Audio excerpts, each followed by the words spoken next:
आज की इस वीडियो में लोग देखने वाले हैं कक्षा 10वीं की गणित का प्रश्नावली 4/3।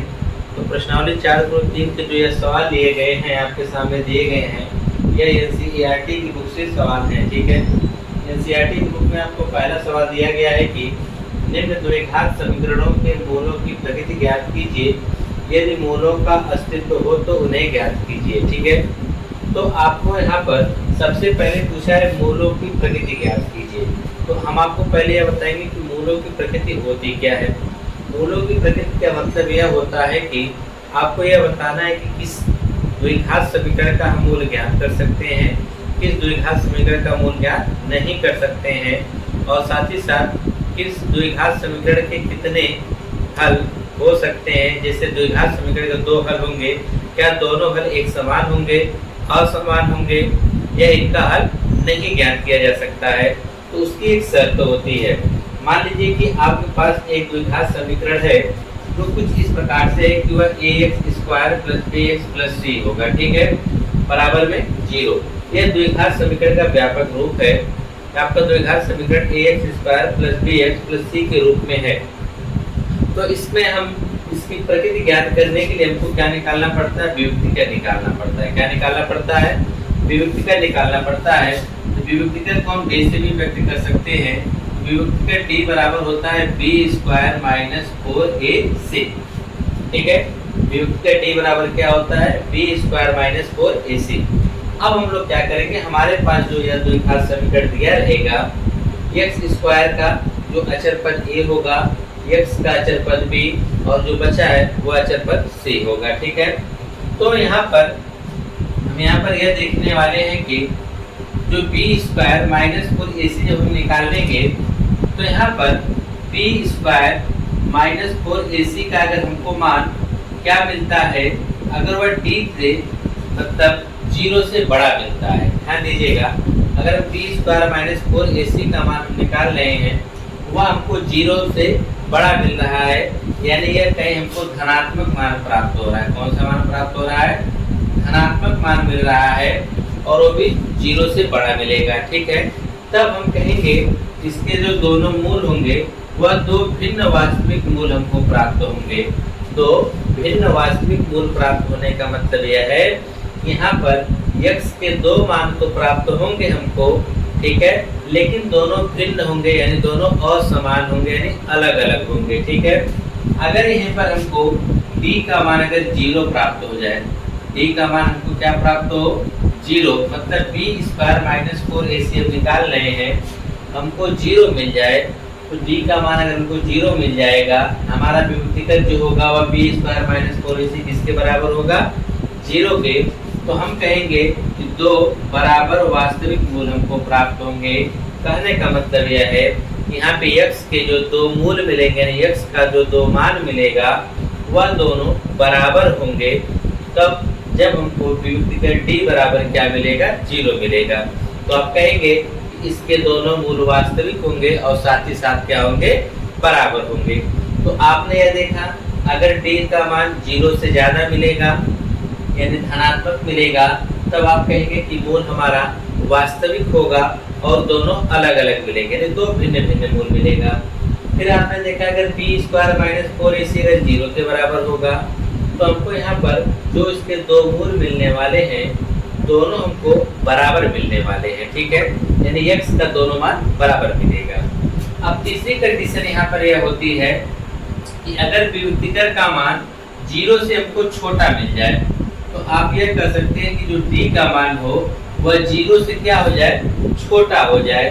तो उस कंडीशन में आप कहेंगे कि इसका कोई वास्तविक मूल नहीं है, मतलब आप कह सकते हैं कि वह द्विघात समीकरण का मूल निकालना संभव नहीं है, मतलब संभव नहीं है, वह असंभव है। तो आप यह कहेंगे कि इसका कोई भी वास्तविक मूल हमको नहीं प्राप्त हो सकता है। ठीक है, लेकिन उसका मूल हम ज्ञात नहीं कर सकते हैं। तो यह तो था आपका विभक्तिकर के द्वारा द्विघात समीकरणों की प्रकृति जानना। पहला, अगर d का मान धनात्मक होगा तो दो मूल मिलेंगे, दोनों अलग अलग मिलेंगे। अगर d का मान यानी विभक्तिकर 0 के बराबर हुआ तो दोनों मूल बराबर मिलेंगे। अगर विभक्तिकर का मान हमको 0 से छोटा मिल रहा है तो आप यह जानिए कि उसकी कोई भी मूल हमको वास्तविक प्राप्त होने वाला नहीं है। अब आइए सवाल को देखते हैं, चेक करते हैं कि किसका किसका मूल वास्तविक है, किसका किसका नहीं। जैसे कि पहला सवाल आपके सामने दिया गया है कि 2x² माइनस 3x प्लस 5 बराबर में 0। तो यहाँ पर निकालेंगे कि a की जगह पे क्या है 2, b की जगह पर क्या है -3 और c की जगह पे क्या है 5। तो निकालेंगे विविक्तिकर, या निकालेंगे विविक्तिकर यानी d बराबर b² माइनस 4ac। तो b का मान कितना है माइनस, आप यह कर सकते हैं कि 3 का स्क्वायर माइनस 4 गुणे a का मान क्या है 2 और c का मान कितना है 5। तो माइनस इसका 3 का स्क्वायर करेंगे तो हमको 9 मिलेगा, माइनस 4 दूनी 8 बचे 40 हो जाएगा। तो हमको मिल गया -31। a का मान हमको क्या मिल गया -31। इसका मतलब ये हमको कैसा मान मिला है, ऋणात्मक मिला है, जो कि 0 से छोटा है, जो कि 0 से क्या है छोटा है। तो इसका कोई भी मूल वास्तविक नहीं होगा। देखिए यहाँ पर 0 से अगर छोटा मिले, देखिए b² माइनस 4ac 0 से क्या है छोटा, और 0 से छोटा होने मतलब संख्याएं क्या होंगी ऋणात्मक होंगी। ठीक है, तो आप लिख सकते हैं कि कोई मूल वास्तविक नहीं होगा, कोई मूल वास्तविक नहीं होगा, कोई मूल वास्तविक नहीं होगा, कोई मूल वास्तविक नहीं होगा। ठीक है, यह तो था आपका पहला मतलब वास्तविक नहीं होने का मतलब यह है यहाँ से x का मूल ज्ञात नहीं कर सकते हैं। ठीक, अगर ये पर 31 होता, एग्जाम्पल बेस लीजिएगा, ठीक है, तो यहाँ पे प्लस होता तो इसका मतलब हम कहते हैं d का मान हमको धनात्मक मिला है, तो हम यह कहते हैं कि इसके दो मूल तो मिलेंगे लेकिन दोनों अलग अलग मिलेंगे। ठीक है, परंतु यहाँ पे ऋणात्मक मिला है जिसकी वजह से हम कहेंगे कि इसका कोई भी मूल वास्तविक नहीं होगा। ठीक है, तो यह हो गया आपका पहला। अब हम बात करेंगे इसके दूसरा। दूसरे वाले में क्या कहा है आपसे, दूसरे वाले में कह रहा है कि 3x² माइनस 4 करड़ी में 3x प्लस 4 बराबर में 0। तो यहाँ से निकालेंगे a बराबर कितना है 3, b बराबर क्या है -4 करड़ी में 3 और c बराबर में कितना है 4 है। ठीक है, तो यहाँ से फिर हम विविक्तिकर निकालेंगे, हो जाएगा विविक्तिकर d बराबर b² माइनस 4ac। तो b का मान क्या है -4 करड़ी में 3 का स्क्वायर कर देंगे, -4 गुणे a का मान कितना है 3 और c का मान कितना है 4। तो माइनस का स्क्वायर करेंगे तो प्लस हो जाएगा, और 4 का स्क्वायर करेंगे तो 16 और कड़ी में 3 का स्क्वायर करेंगे तो 3, -4 3 12 जो 48 हो जाएगा। इधर भी 16 3 48 -48 यानी d बराबर हमको क्या मिल गया 0। d बराबर 0 मिलने का मतलब यह हुआ कि b² 4ac किसके बराबर है 0 के। b² 4ac अगर 0 के बराबर हो तो 2 बराबर और क्या कहते हैं 2 बराबर वास्तविक मूल हमको प्राप्त होंगे। ठीक है, यहाँ पे लिखेंगे मूल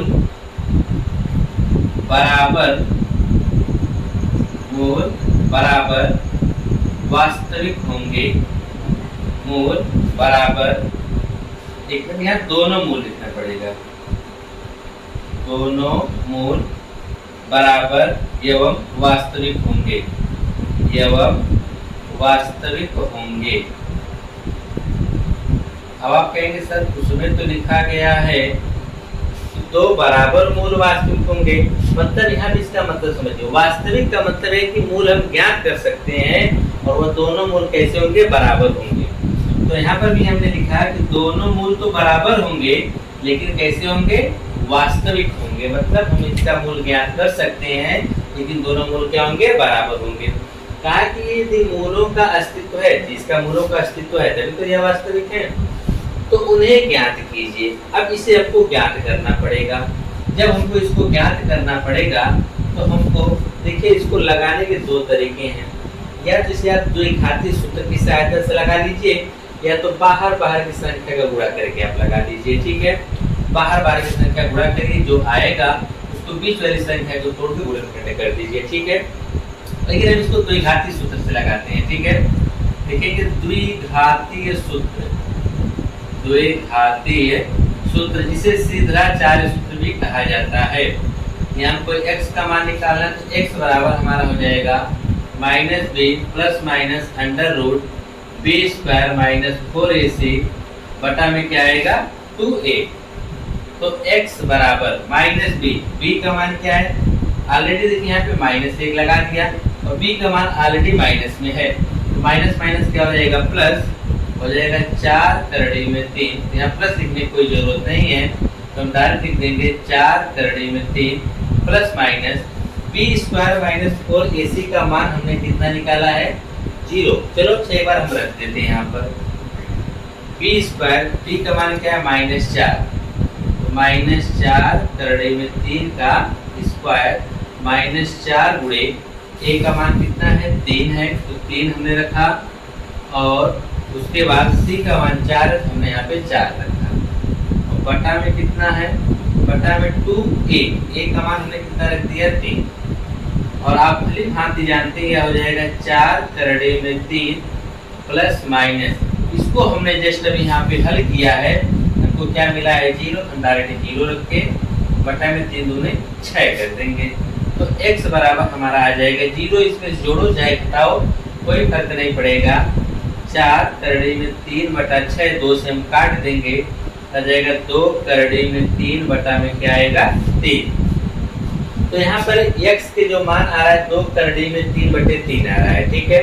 तो आप कह सकते हैं x के दो मूल होंगे, यहाँ पे आप लिख दीजिएगा x के 2 मूल बराबर, ये इसी को हम 2 बार लिखेंगे, 2 करड़ी में 3 बटा 3 और कामा 2 करड़ी में 3 बटा 3। तो मतलब कि हमको मूल तो प्राप्त हुआ, लेकिन यही मूल हमारा कितनी बार लिखा जाएगा 2 बार लिखा जाएगा। क्यों?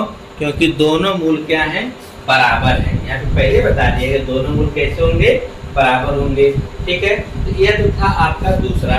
अब हम बात करेंगे इसके तीसरे सवाल की। इसका तीसरा सवाल हम इस प्रकार से हल करेंगे, ठीक इसी प्रकार से पहले हम लोग उसका क्या करेंगे विभक्तिकर निकालेंगे।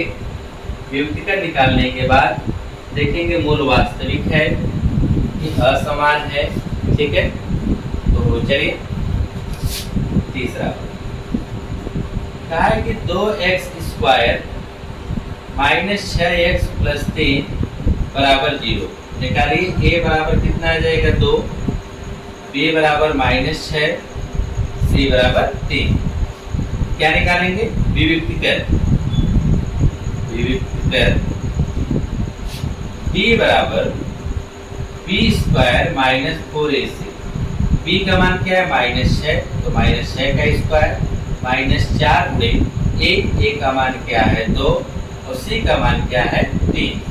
तो -6 का स्क्वायर करेंगे तो माइनस का स्क्वायर प्लस 6 का स्क्वायर 36 -4 दूनी 8, 4 दूनी 8, 8 त्रिके 24 हो जाएगा, ठीक है। तो यहाँ से जब इसमें से घटाएंगे तो 6 में से 4 घटाएंगे तो 2 और 3 में से 2 घटाएंगे 1, तो विभक्तिकर d का मान 12 आया, जो कि कैसा मिला हमको धनात्मक मिला। क्या मिला धनात्मक हमको प्राप्त हुआ है, ठीक है। धनात्मक प्राप्त होने का मतलब कि 0 से बड़ा है। अगर 0 से बड़ा होगा इसके दो जो मूल होंगे वह दोनों कैसे होंगे भिन्न होंगे और वास्तविक होंगे। वास्तविक का मतलब कि इसका मूल हम ज्ञात कर सकते हैं और साथ ही साथ दोनों मूल कैसे होंगे भिन्न होंगे यानी अलग अलग होंगे। तो यहाँ पर हम यह देखेंगे यहाँ पर दोनों मूल वास्तविक एवं भिन्न होंगे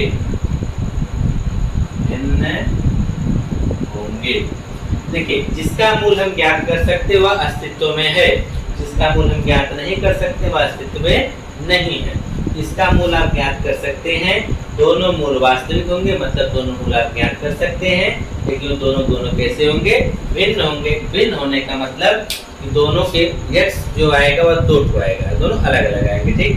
इससे पहले सवाल में हमने देखा x दोनों बराबर आया था, यहाँ पर x के जो दोनों मान हम निकालेंगे वह बराबर नहीं, वह अलग अलग आएगा। ठीक है, तो अब इसमें हमको अगर मतलब इसका मूल हम ज्ञात कर सकते हैं तो आपको ज्ञात भी करना है।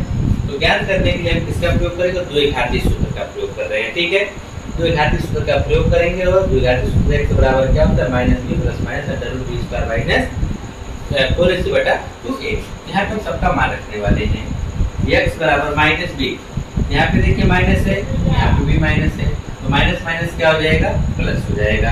तो प्लस में b का मान क्या हो जाएगा? 6 plus minus under root B square मतलब माइनस 6 का स्क्वायर करेंगे गुणे 4 गुणे a का मान क्या है? 2, तो हम 2 रखेंगे और c का मान कितना है? 3, तो यहाँ पे हम 3 रखेंगे और बटा में क्या हमारा आएगा? 2a का मान आप ध्यान देखेंगे कितना है? तो हम 2 रख देंगे। तो x बराबर, या प्लस का कोई मतलब नहीं यहाँ पे है क्योंकि अच्छी बार आता है, लिखने की कोई जरूरत नहीं है। तो 6 प्लस माइनस अंडर रूट, अब हमने इसको हल किया है कि माइनस 6 का स्क्वायर माइनस 4 गुणे 2 गुणे 3।